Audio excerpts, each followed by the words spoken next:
Hello and welcome back to my 25th anniversary playthrough of Half-Life. This will be Chapter 13, Forget About Freeman. Before I started, I just wanted to share a quick thought about the soldier difficulty in Half-Life 1 and Half-Life 2 and the differences between them.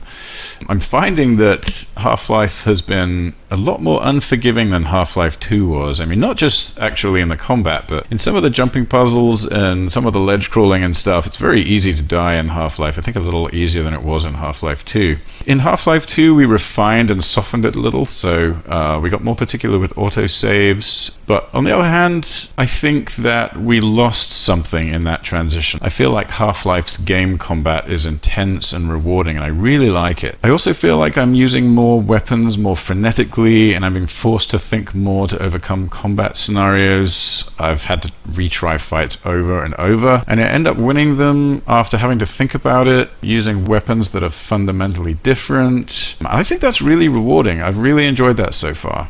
Which brings me to Half-Life 2, and I don't think we did as good a job in Half-Life 2 with the weapons mix. And we also had this issue where we had dynamic crates which would spawn things that you needed. So when you would hit a crate in Half-Life 1, it just spawns a preset mix of ammo and items. In Half-Life 2, we added some behavior to these crates where they would decide what you're low on, and it would prioritize what you're low on, and they would give you more of that. And the nice thing about that is you never have to worry that the player is going to run out of ammo they need. The downside of that is it allows you to optimize for your favorite weapon and use that pretty much through the entire game. And that is a big difference between the two games. The more you think about it, the more you realize if the player is forced to switch to tactical weapons, like I'm out of shotgun ammo, I need to use a satchel charge or a trip mine, or I need to use the snarks or something like that. The player gets to improvise a lot more and adapt to situations and use very different types of weapons. And I think the weapon mix and that forcing the players to actually utilize a more diverse weapon mix, you end up with a much more interesting combat experience, and that's what I'm finding in Half-Life 1 at the moment. It's really, really enjoyable. I think the other side of the combat experience that I'm really appreciating in Half-Life 1 is the opponents. I much prefer the Half-Life 1 soldiers as an opponent than I do the Half-Life 2 soldiers and Metro Cops. I think we got a lot right in Half-Life 2, and almost every component of the game was improved. The exception I can think of is the experience of fighting these Half-Life 1 grunts is just more fun here. They're tougher, their grenade throws always keep you moving, their damage output is higher. That really drags the combat scenarios out over a longer period of time and forces you to be reloading more, you're running out of ammo, you're switching weapons, you're switching tactics, and you have to because these fights continue as long as they do. I think as a team of game designers, we were also okay with giving the player a tougher experience in the Half-Life 1 days of Valve. In Half-Life 2, we moved to sort of greater hand-holding, less tolerance for player failure. So in development of all of these games, the cabal that was in charge of the maps, we'd all watch the playtest. We'd come together and we'd share notes and we'd say, okay, this is what we need to do to the game, before to iterate before the next playtest. And there was definitely a culture in Half-Life 2 development where there was far less tolerance for player failure. And although this smooths the experience and it worked really well for getting players through a huge variety of gameplay sequences, and it keeps the game's narrative and pacing moving relentlessly forward, I do think we missed out on these moments where you really have to think your way around a problem after hitting a wall. And in Half-Life 2, for better or worse, we did our best to remove those walls. And I know that it served the meta game design really well and the experience of getting through the game, and I don't regret that decision, but I think that it was detrimental to some of the combat interactions. And you know what? There's always a line to tread between challenge and frustration in a game's design.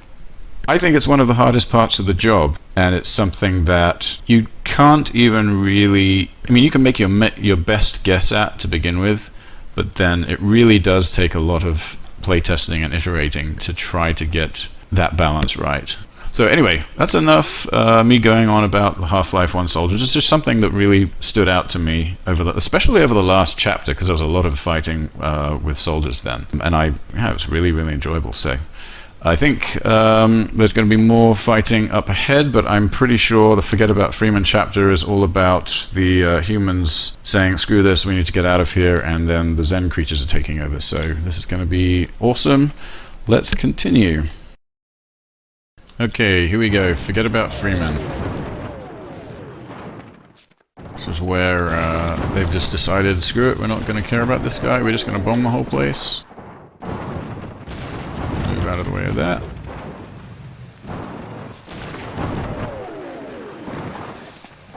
Oh. Alright, here comes our little jump puzzle there. Ouch! What? Really?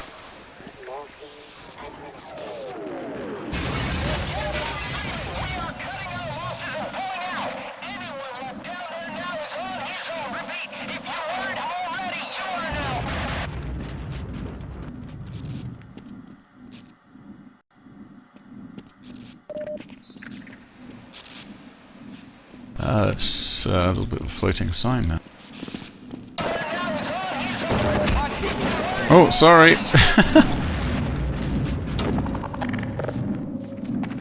Alright, well, now we know how to get rid of you.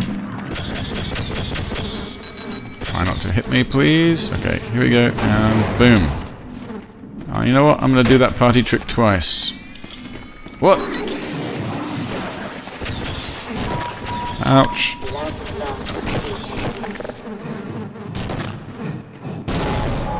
Oh, shit. Did I really get hit by that?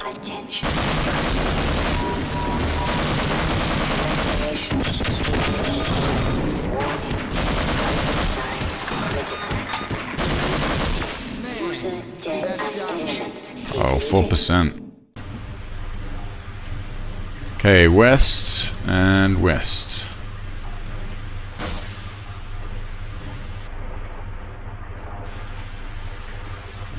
So let's not go west, I suppose. Or east.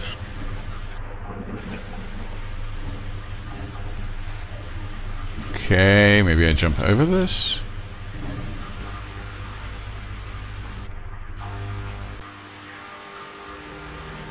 Well, I can't believe that was the way I mean, I guess there was no other way forward, so it's just not hugely obvious, but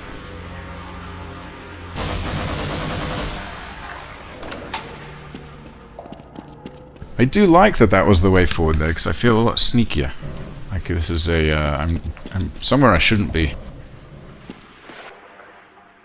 Oh, no! Get me out of here.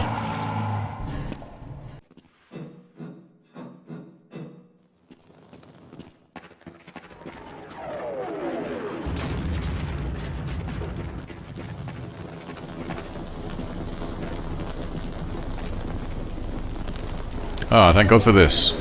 No! Oh, you Bugger off, I've got a bird upstairs! Wow! User death imminent indeed. Whoever put that in there?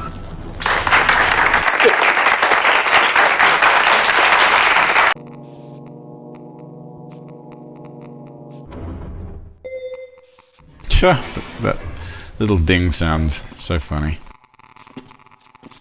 Wow, this... Pretty sure I remember this corridor, seeing this really early on in development. And if I'm not really mistaken, this was Dave Riller building this. Boy, I hate saying that when I'm not entirely sure.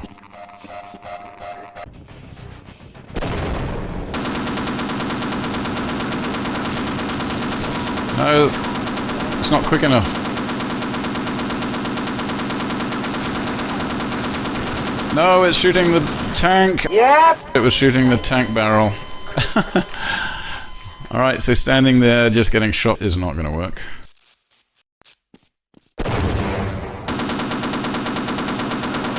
Can't aim this thing. Wow. Is the shot actually... No, the shot is not getting through. It looks like they can't shoot me either, which... Oh, no, they can. Die, would you? Warning. Vital signs critical. No! Oh, what? Where did you come from? You sneaky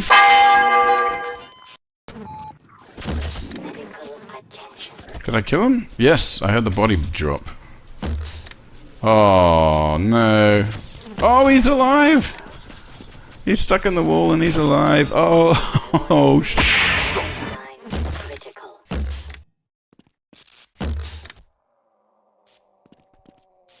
Alright, 7 health. Oh, okay. Yeah, I'm trying. I can't go through another battle without any health, so let's hope. Look, I've got no ammo of this left.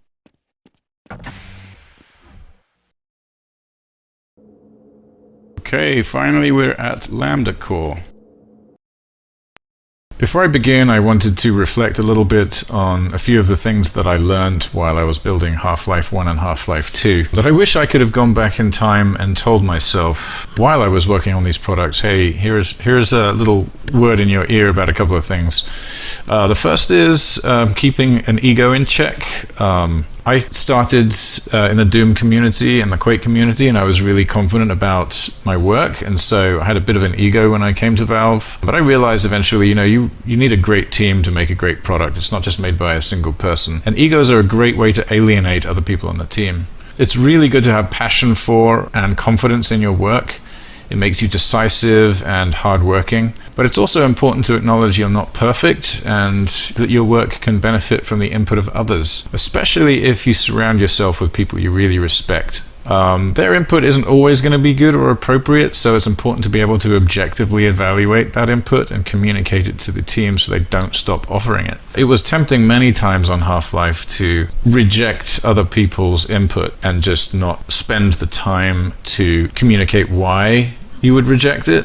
And honestly, that was a big mistake because some input is critical. You miss out on that if you don't treat their input with the respect it needs. Another thing I learned the hard way was to stay aware of mental health. My mum died 4 weeks after I left England to work at Valve, and it really affected my mood at work. If I could tell my younger self anything, it would be to deal with that better and try to realize that things that happen to you in your personal life totally impact your co-workers. I mean, we're all human beings after all. It's really hard to disguise emotions sometimes. Anyway, dealing with that as well as being in a strange town with no support structure and working 16 hours a day in a very high-pressure environment had a big impact on me. I was grumpy and difficult to work with at times, and the little leisure time that I had was usually spent playing Quake, because doing something familiar, repetitive, and fun was my Valium pretty much. So I wish I had been better at being aware of and maintaining my mental health at the time, because it definitely had an effect on my work and the people around me at work, which you never really want to do. Okay, that is all I have for now. Let's go in and see what Lambda Core is all about. Doesn't look good. Cool, I've got tons of health, so we'll be fine. Oh no, did I just see another one of those? I don't have any grenades either.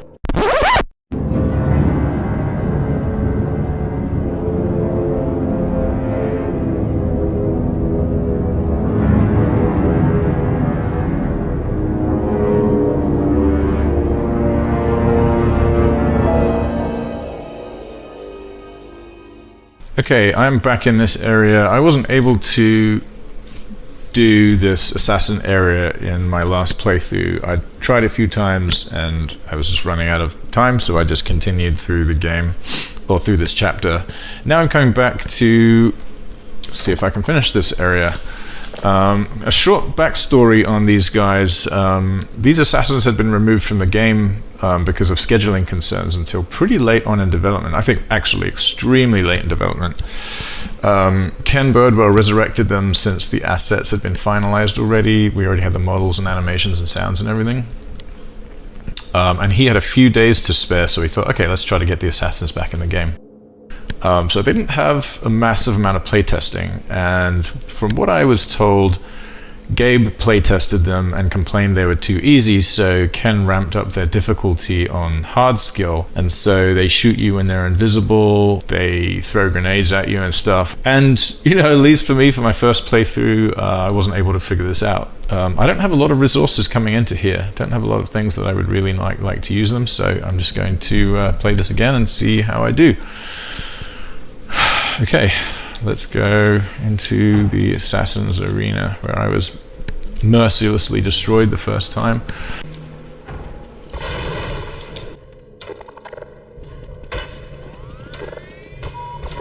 No. Ah, I got her. Problem is, I can't see them. Ugh, they outrun the grenades easily. Wait, is that all? I don't hear any footsteps anymore. Well, it looks like I've just finished it. Huh, that's weird. I had so much trouble with this the first time. And there we go. I guess that's it. Alright, so I'm going to continue this playthrough from my last video and stitch them together now.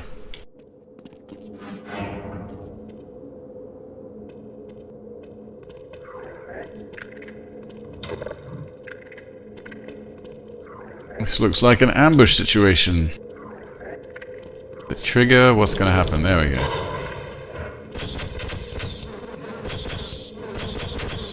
Stop shooting and come after me.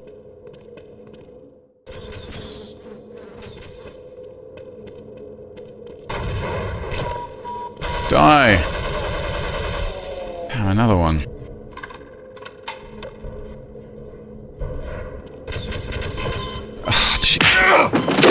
Oh, my flashlight still works. Nice. Cool. Alright, now I got some real firepower. I do like that about the progression in the Half-Life. The alien grunts are really tough to deal with. And they've been kicking my ass for a long time, and now it's time for me to kick their ass with this gun. Famous last words, eh? Let's see if I can. I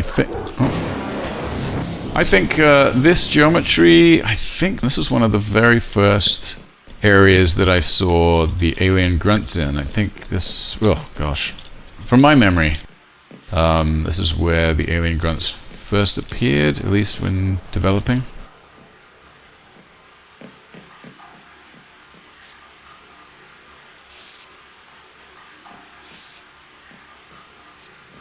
Reactor cooling system, yeah, it's really cool space. This is very reminiscent of the disaster sequence area, or these materials. Okay, so clearly I've got to do something else, and I have absolutely no memory of this, what I have to do here. So clearly I didn't playtest this area too much. These are not opening, okay.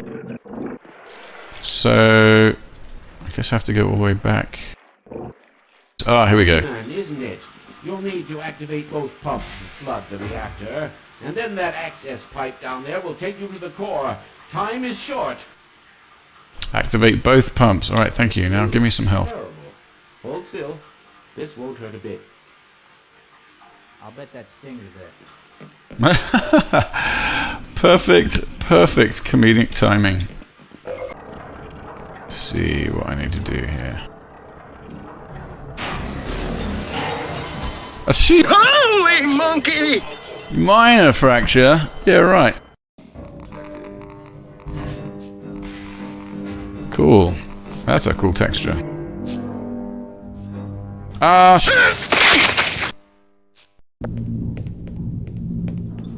that looks like a climb over the fence kind of deal. Ooh. Wish you were alive and you can give me some. Well, you wouldn't give me health anyway. Okay.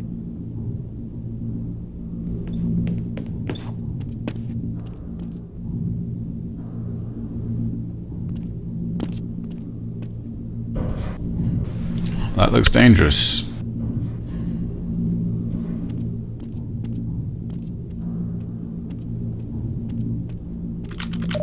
Oh, it's a secret. This is why it's so dangerous. Oh,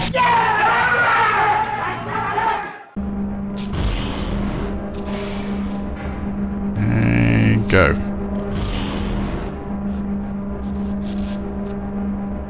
I do like this puzzle. This is very smart.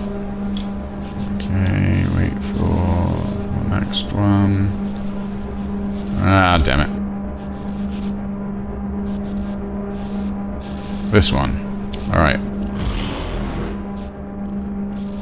And apparently, so this one.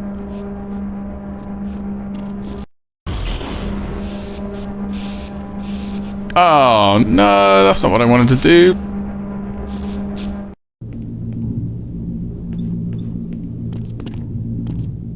Okay, now I'm in here. What do I go through this thing in the middle? Where did I come in? I came in through there. So where am I trying to get to? Where indeed?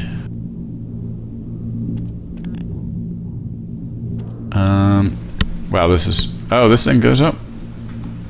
Okay, where does it go up to? Just squashes you.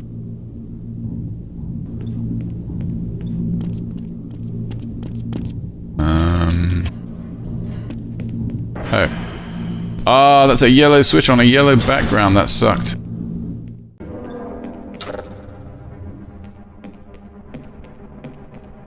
Hey, you guys. No, don't shoot me. Wait. That's pretty cool. Scientist with a shotgun. Open up.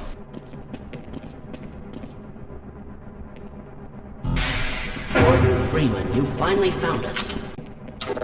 Alright, we're good to go. Oh, the long jump module. Assist movement activated. Nice. Wow, the whole game I haven't had this. Thanks, gentlemen. Alright, well. Oh, you know what? I think I have to protect him against these things.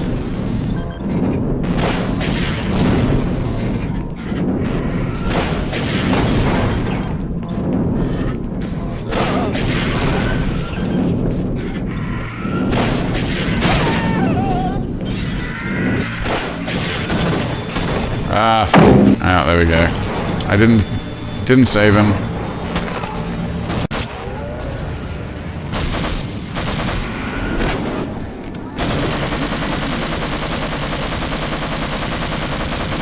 Please die.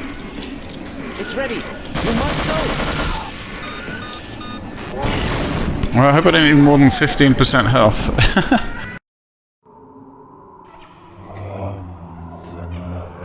Okay, here we go, Zen, which means stop. Next will be Zen and extremely low health, so I hope that doesn't matter. If it does, I'll be replaying that last section in the next video though. So anyway, thank you so much for joining me, and I hope to see you in the next one.